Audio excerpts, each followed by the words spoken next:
too many times we go at it with the perspective of I can do it all. Yeah.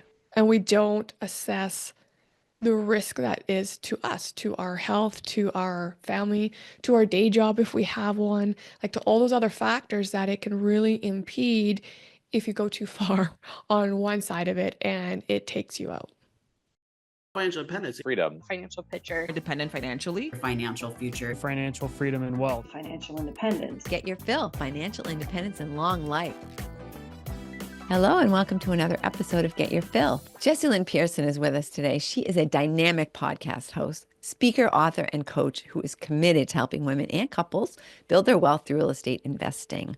She empowers individuals to design a life of freedom and abundance by guiding them through effective wealth building strategies. Jessilyn, thank you so much for being with us today. Well, thank you for having me. I'm excited to talk to you because, real estate investing is one of my passions. And I feel like it's one of the few ways, as maybe if you can't pick, for example, if you bought Zoom the day before the pandemic was announced, then you'd be like, wow, look, I just tripled my income. But there aren't a lot of other ways that you can really build wealth within your control, because that certainly wouldn't have been within your control besides real estate. And that's one of the reasons that I love it so much. How did you get involved in real estate investing? Yeah, I have to agree. It's something that, while it does require some work and grit, it is definitely a sure way to build your wealth that you can manage and you can control. I actually, in 2009, I was doing some marketing for a real estate company. And I just overheard a seller talking about a property she had renovated and how she was selling it for less than she bought it, just based on circumstance. And so I said to my boyfriend then at the time, who's now my husband, like, we should go look at this and buy it. And so we did.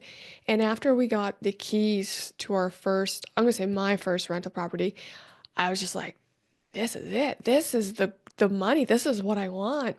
And so from there, I decided that every 2 years I wanted to buy another rental property. And we stayed on track. And until 2016, when my husband came home from work and was like, that's it, I'm done. I can't manage anymore. And I'm like, I think you can. I said this, of course, to myself. And so I did some research while he was gone to one of our properties out of province. And I found a real estate investing networking group and I signed him up. And when he got home, he was not happy. And I do share the story often because just of the transformation that took place. But he went because I'd already paid, and that was it. He came home that night lit at like midnight because he was introduced to a room of, it was predominantly men, but who were already walking the walk or have been doing it for 5, 10 years. And they would say things like, there was one that really got him who said, yeah, I'm on track to have $25,000 of passive income a month. My husband was like, a month? You can do that? I'm like, yes, you can. But he had to hear it from someone else. Like sometimes we just can't get through to our spouse what we want to. So And from true. there, that's where we tripled our investment in 18 months. So, Yep. And that right, that's the dream. It's like, okay, once you're all in, right? If you're too busy, then quit your other job. And it does help for sure. And that's why you're here, is to help people to see that it is possible, that you can do it. Now, what if how do you think this would have been different if you were a single person at this time? um, that's a good question. I don't know if I would have had as much confidence in myself to just step out and do it. Also, there is a dynamic between my husband and I where we learned early on that he's meant to be the person managing the rentals. That didn't quite fit my personality. We tried it, but he realized that I would get an emotionally like some angst if they didn't pay and all that. So he just stopped telling me and just managed it on his own. And he's been very successful with it. But you need to understand if you have that grit for all aspects of real estate, if you're going to do it 100% yourself. Now, of course, there are partnerships you can make that doesn't have to be an actual like spouse partner Yep. if you want someone else to do the management tenant side. But back in 2009, I wasn't. aware of a lot of those things. I mean, I was very new to the whole real estate world. So I don't think my portfolio would have been as big as it is without my husband. And which is fine. And you're absolutely right. That's a great point because your partner does not have to be someone that you're married to or involved with. And sometimes it's better if it isn't, depending Yeah. on the nature of your relationship. And just realizing like, what am I good at? And where do I need to fill some gaps, right? That could be in the knocking on the doors and asking for the rent, side of things. Maybe you just hire a property manager. It could be in fixing things up and, making improvements. Yeah. It could also be in just identifying what needs to be done, what's a good area. I mean, sometimes that partner can just be your real estate agent who doesn't have to be financially involved in the property, but they can help you with trends and to understand if this is a good place to invest and things like that. Why do you think? So when you overheard a conversation, which everybody else in the office probably overheard also, what do you think was different why did you hear it differently? What was different in the way you listened to it? And what made you decide, okay, I'm going to act on this. I need to do this. This is something I need to like jump on. Well, I've known at that point, that was 2009. I've known since about 2004 there was something about real estate I liked, but I didn't know what it was. And I know because I had a really good buddy who was a realtor who shifted into becoming a broker, and he really wanted me on his team. And I was like, no, I didn't want to be a realtor. And so I was like, okay, well, what about a mortgage broker? And I'm like, no. Like I went through a lot of the different avenues that are invested in their whole real estate side of business, and none of it just attached to me. So then when we bought our first property, that's where I went, I'm meant to be an investor, an owner. And from there, that's where it's like, okay, I grew my wealth. And now that I'm, 15 years later on the other side going, I need to help others understand this avenue and that it's not as hard as they think and that it can absolutely build their wealth. When you first sit down with someone who a lot of people say, oh, I just love real estate. I always look at I always look at online at the properties that are available and, the prices and the trends and all that kind of stuff. But and they've like in their mind, they've dabbled with the idea of real estate, but now they're actually ready to sit down with you and talk to you about it. Do you find there's some sort of commonality you work primarily with women, right? Would you say that that's the majority of your clientele? It's a mix of women and couples. Okay. Yeah. So there's always at least one woman in the mix Oh, usually. yeah. And do you feel like there's a commonality or a common barrier that people have to sort of overcome in order to visualize themselves as a real estate investor, or are they kind of already done with that before they reach you? That's a great question. So so when we do our program with individuals and couples, we walk through the foundational piece first. And that is like, why do you want to be wealthy? And what does wealth look like to you? And in there, we roll into what's your sleep at night factor? And more often than not, dealing with tenants and toilets at midnight is not what people want. And so we have to really dig in and just determine their grit. Because at top call, they become like, oh, no, of course, no one wants that. But there's some people who are okay to push through that for what the other side brings. But there are legit some people who cannot handle that from a stress factor. Yeah. And so that's when we'd say, okay, let's look at alternative real estate investing for you because like we said, you could get partners. That could be a joint venture partner. It could be um, just like private equity. So investing in real estate where it's just you hand over the funds and someone manages it for you, but you're sleeping at night because you're not dealing with any of the chaos side, right? So we really dig in to see where they're at and why they want it, because that will help determine how much they're willing to stick through it when the going gets rough. And we know what happens. We've all been in the pandemic. We've all experienced now where stuff can go sideways unexpectedly. And so from there, that's when we'll help them figure out, okay, what is the next right move for you to build your wealth? That you're absolutely right, because you can still be a real estate investor without actually being the person who's going to get the call at 2 a.m, who's going to Yeah. have to be the one to hear about the frozen pipes and the blocked toilet or whatever. It was 0 this morning. That's why I have frozen pipes on the brain. Yeah, and once you figure that out, right? Once you're honest with yourself about what aspects that you're going to be good at and what aspects you're going to enjoy and what aspects you just really don't think you can handle, then okay, that opens up, that sort of gives you the roadmap of what exactly you're going to need to be doing going forward. But do you, like, I say that there's some form of real estate investing that everybody can enjoy and be involved in. Would you agree with that? Yeah, absolutely. I like that you put out there that be honest with yourself. And that's something we always stress when we're talking to the people we work with, is because, like, like you feel it instantly if you do or don't want to do something. But a lot of times we let our brain override us and go, no, no, it's okay. I can do it. I can handle tenants at 2 in the morning. I can handle a flooded basement. Right? But do you want to? And it's okay if you don't. Right. Just be honest with yourself. And like you Right. said, then there's other options. You can still have the brick and mortar real estate if you want it, but you outsource that side of it to have that comfort, that lower stress, that ability to sleep, right? So there's always options. And I just find too many times we go at it with the perspective of I can do it all. Yeah.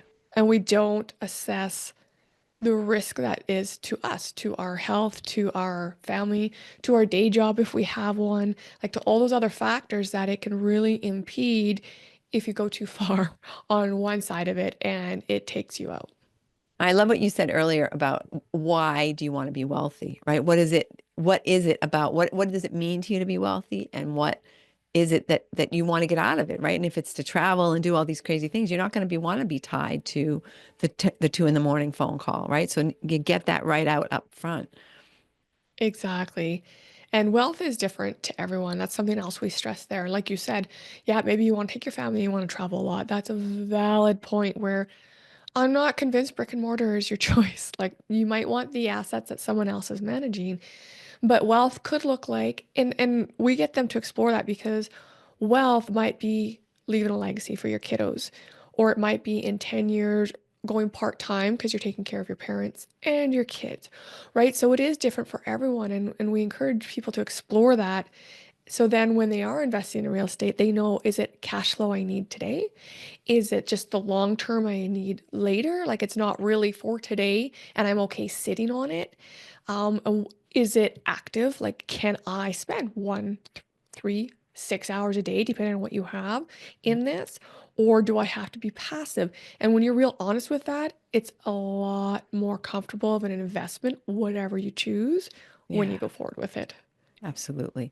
And people a lot of times just, I'm remembering a video I saw one time of Tony Robbins, and he is asking somebody in the audience about this exact question, what does wealth mean to you? How much money do you feel you need to be wealthy? And the guy said $3 million. And and that was clearly a number that he had pulled right out of his backside because he had no justification for it. There was no real reason, right? That once he started talking about, well, I want to have a jet. And Tony said, well, do you need to own your own jet, or could you get one of these, not timeshare, but the equivalent of that, where you just Yep. have so many hours in a jet, right? And the guy is just like, he was just throwing stuff out there. And by doing that, he was keeping that goal, in his mind. It was a place that he really, I don't think, could ever attain, because it was just this blue sky stuff, right? No, I need a jet. Now I need to have a valet, and I need to have that. He's just throwing things out there that just sounded like something rich people would have, right? And Yeah. what he really needed to do is say, what kind of life do I want to live, and what do I need to have for cash flow and for resources and for everything in order to live that life? And that is what you're helping people do, right? Is just sit down and say, okay, really, what do you actually need, and and how quickly and how efficiently, and what's the best way for us to get you to that point? Yeah, that's a great example. And I went through that myself years ago. My husband, I just kept telling him we need millions. And he'd always ask why. And then finally, I was like, I don't know, we just need millions. And I was working really hard. And finally, he's just like, Jess, why? And so I was like, okay, well, this is what a day in my life looks like, a week, a month, a year.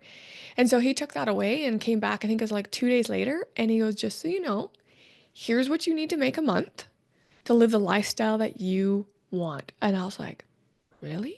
That's it? I mean, obviously it's still a big number, but it was not that arbitrary number I was trying to achieve that I would never have achieved. Right. And now I could break it down. It's like, okay, this is what I need for a month, and this is why. And so then the decision comes, okay, how much of that is active income? How much of that do I need as passive income Right. to live that lifestyle? Right. But you're right. You have to break it down and have a reason for it. Otherwise, you're constantly chasing a number that you will never catch. And then when you do catch it, you realize, oh, because like, what is $1 million? Yeah, well, it'd be great to have $1 million, but if you want to stop working and just spend Oh, that money, guess what? It's not going to be much of a life, no, and you're going back depending to on how work. old you are, right? Yeah, So it is, it's all about cash flow. It's not about like how much, what there's some random number that's sitting in your investment account. It's about cash flow. How much do I need every week, every month, every year? And yep, the great thing about real estate, as you know, is that as prices go up, as your cost of living goes up, most likely your rents are going to be going up as yep. well, which doesn't necessarily happen when you're invested in the stock market or some other sort of some other thing, right? Just because you need more money doesn't mean that whoever, like that Apple is going to start paying better dividends. Or I don't think they even pay dividends, but you get the point. It's like you have control over real estate. You have control over what it looks like, how much I want more rent. Okay, I'm going to go fix it up. I'm going to put new kitchens in, and then I'll be able to generate more revenue in this property based on what I'm seeing in the market or whatever. You're right. You control the expenses, the income, and absolutely. So where we live in Alberta, it's really hot. Like so much migration is coming here, even from Canada itself. And we're still one of the most affordable cities to live in, so cost affordable. But our rents have gone up 25% in the last year and a half, which we have not seen spikes like that in a decade.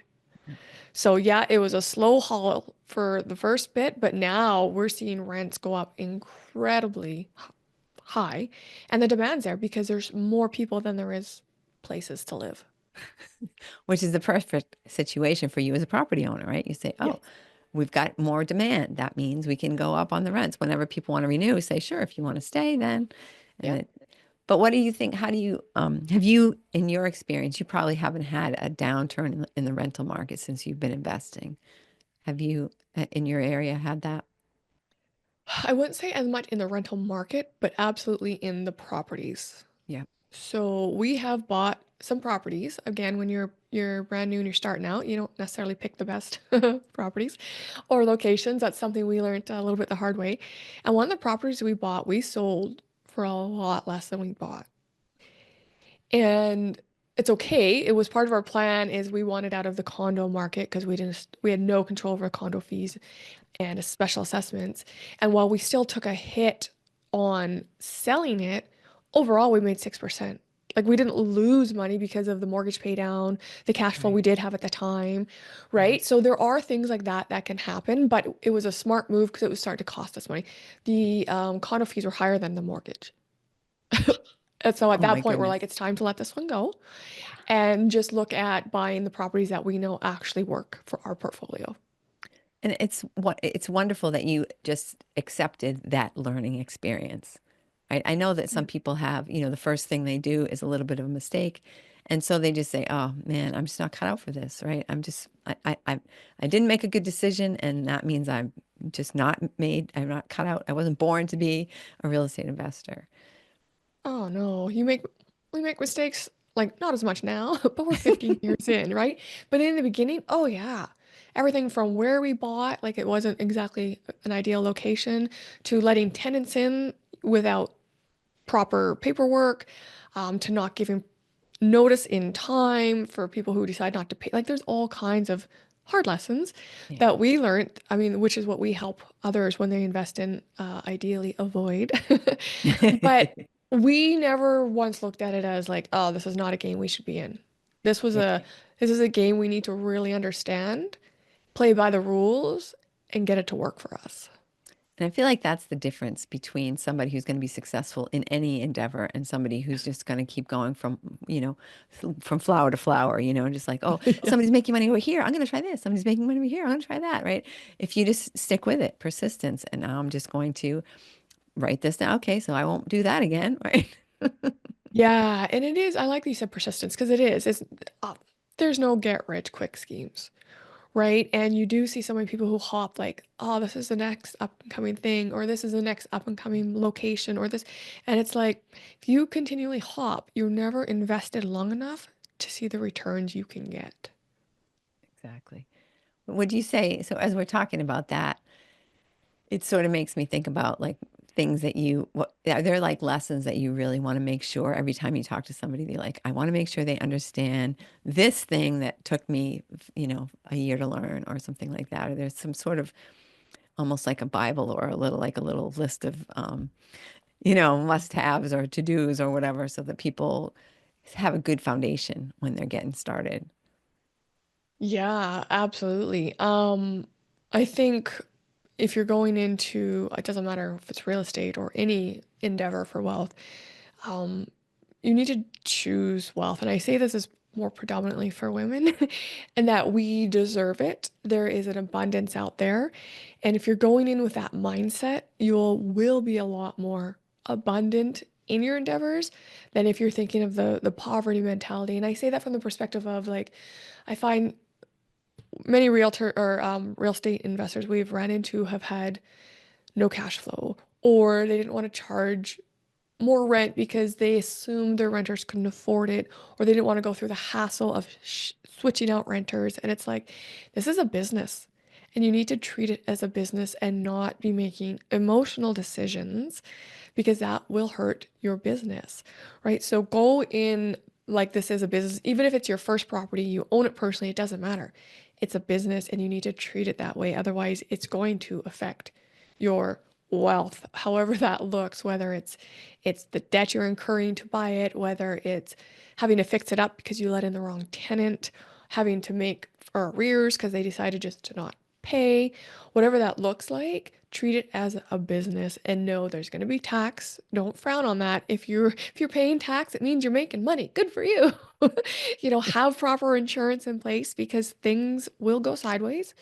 Maybe not for the first 5 years, maybe not 10, but when it hits, it will hit. Yeah. So just be prepared and know what you're getting into. Another thing we really stress in real estate investing is don't try it all.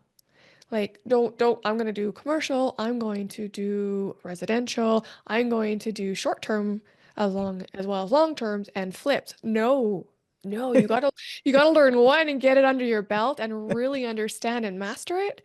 And then if you love it, it's going well, or you decide, no, this is not for you, try something else.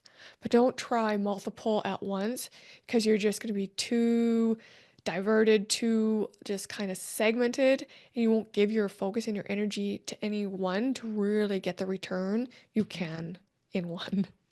And not the return and the lesson, if you will, Yeah. right? You can't really master it if you've got your arms and your hands and all these other different pies. If you do one and soup to nuts maybe a couple of times at least, right? So that you can Yep. really learn and make the mistakes you need to make or whatever. Because even with you, even with someone helping you, you still could make a little mistake, right? Oh yeah, even with a mentor or coach, we still would recommend choosing one path to try first. Yeah, absolutely. Absolutely. Do you have a favorite path? Yeah, we buy and hold. Yeah. I like that. I love short-term rentals because, it's just so, even if you had a terrible tenant, they're only going to be there for a week or something. So it's That like, is okay. true. We did buy and hold because it was our game was a long term at the time, right? We weren't looking necessarily for passive income. We both had and still do have good income streams. Now we're still doing buy and hold, but we're gonna do in multifamily, so larger ones, because we are Hmm. shifting to we want all of our bills to be covered by passive income, so we can choose to not work. Yeah. We did explore the short term, but we realized while there is good money, absolutely, it was more work, Hmm. right? Because to place a tenant once and they're there generally for a year versus to place someone depending every week or two. And then in between, you got to make sure it's clean and you got to make sure you're letting them in. We're just like, nope, that's not for us. And it depends on the area that you live in as Yeah. well. I mean, some places have a real demand for short-term rentals, and some, it might be a little bit more nerve-wracking, if Yep. you will, that, is somebody going to rent from us? And, we're going to make our bills this month, So, Exactly. yeah. Yeah, but I guess the thing I like about short-term rentals is I love like furnishing the place and getting it all. Oh, That brings out okay. their little crazy, I guess, bargain hunter slash designer in me. That makes sense. I do not have that in me. So that would stress me out. See, this is where you just own who you are and what you like and be okay with that. Whereas before, like say when we first started, if we were doing that, I would have felt I had to fill those shoes. Yeah. Like, oh, I got to design this, I got to make sure it's set up right. And I would have just been a big stress ball, be like, I have no clue what patterns go with what colors, and nor do I care. So it's like it would just have been a big chore for me that stressed me out that I would have decorated some house, it would have looked like absolute crap, and then I would have had to pay someone to come and fix it. So, Absolutely, absolutely. So I want to respect your time, obviously, and I just want to make sure that you feel like you are that is there a question that you wish I would have asked you, or is there just something that you want to give to people in addition, of course, to how to reach you and all that good stuff, which we'll definitely want you to end with, but anything that you just want to make sure that people walk away with after hearing this conversation? yeah, abundance is everywhere. And when you realize that, go for wealth because everyone can be wealthy. It's just a choice. And then, of course, action follows. But understand that that is an option for you. And then start exploring what wealth looks like for you, what it might mean. And of course, you and I love real estate. Maybe that's not for everyone, but wealth is for everyone. I Yes. firmly believe that. That's beautiful. I'm really glad you said that because that is one of the big things. Like, I love uh, this idea, right? That if I take it, if I become wealthy, I'm taking money from somebody else. But people don't feel that way about their health, right? Like, oh, I've just been healthy for way too long, so let me just contract a disease so that someone else can be healthy for a while, right? It's not like that, and it's the same thing with No, wealth. You're not taking someone's wealth. You're just, it's like there's just plenty for everybody. All they have to do is decide that they yeah, want to be wealthy, and then the ways just sort of open themselves up. agreed, Yeah. 100%. Awesome. Awesome. So now tell us, how can we reach you? If someone who's listening says, you know what? I'm ready. I want to pull the trigger. I really like Jessilyn's attitude. I like her style. I want to talk to her. I think she can help me. How can they reach you? Absolutely. So if you go to discoverlifebydesign.ca, and on there you'll find all kinds of information that can help you, but also book a discovery call. It's free. We're happy to have a chat to see where you are, what it might look like for you, and help you get you on your path to building wealth for you and your family. That's so generous. Awesome. Thank you so much. Thank you so much for being with us today and sharing your story with everyone and your wisdom. Thank you for having me. It was a pleasure. Yeah, it's pleasure is all mine, believe me. And thank you, listener, for listening. I know if you like stop right now and think, oh man, I know 5 people right off the top of my head who I can think of who have talked about real estate investing, who want to become real estate investors, and who just have not taken that step. And for this episode to them, they will thank you and we will thank you. Yes, thank you. And have an amazing week, and we'll see you next time.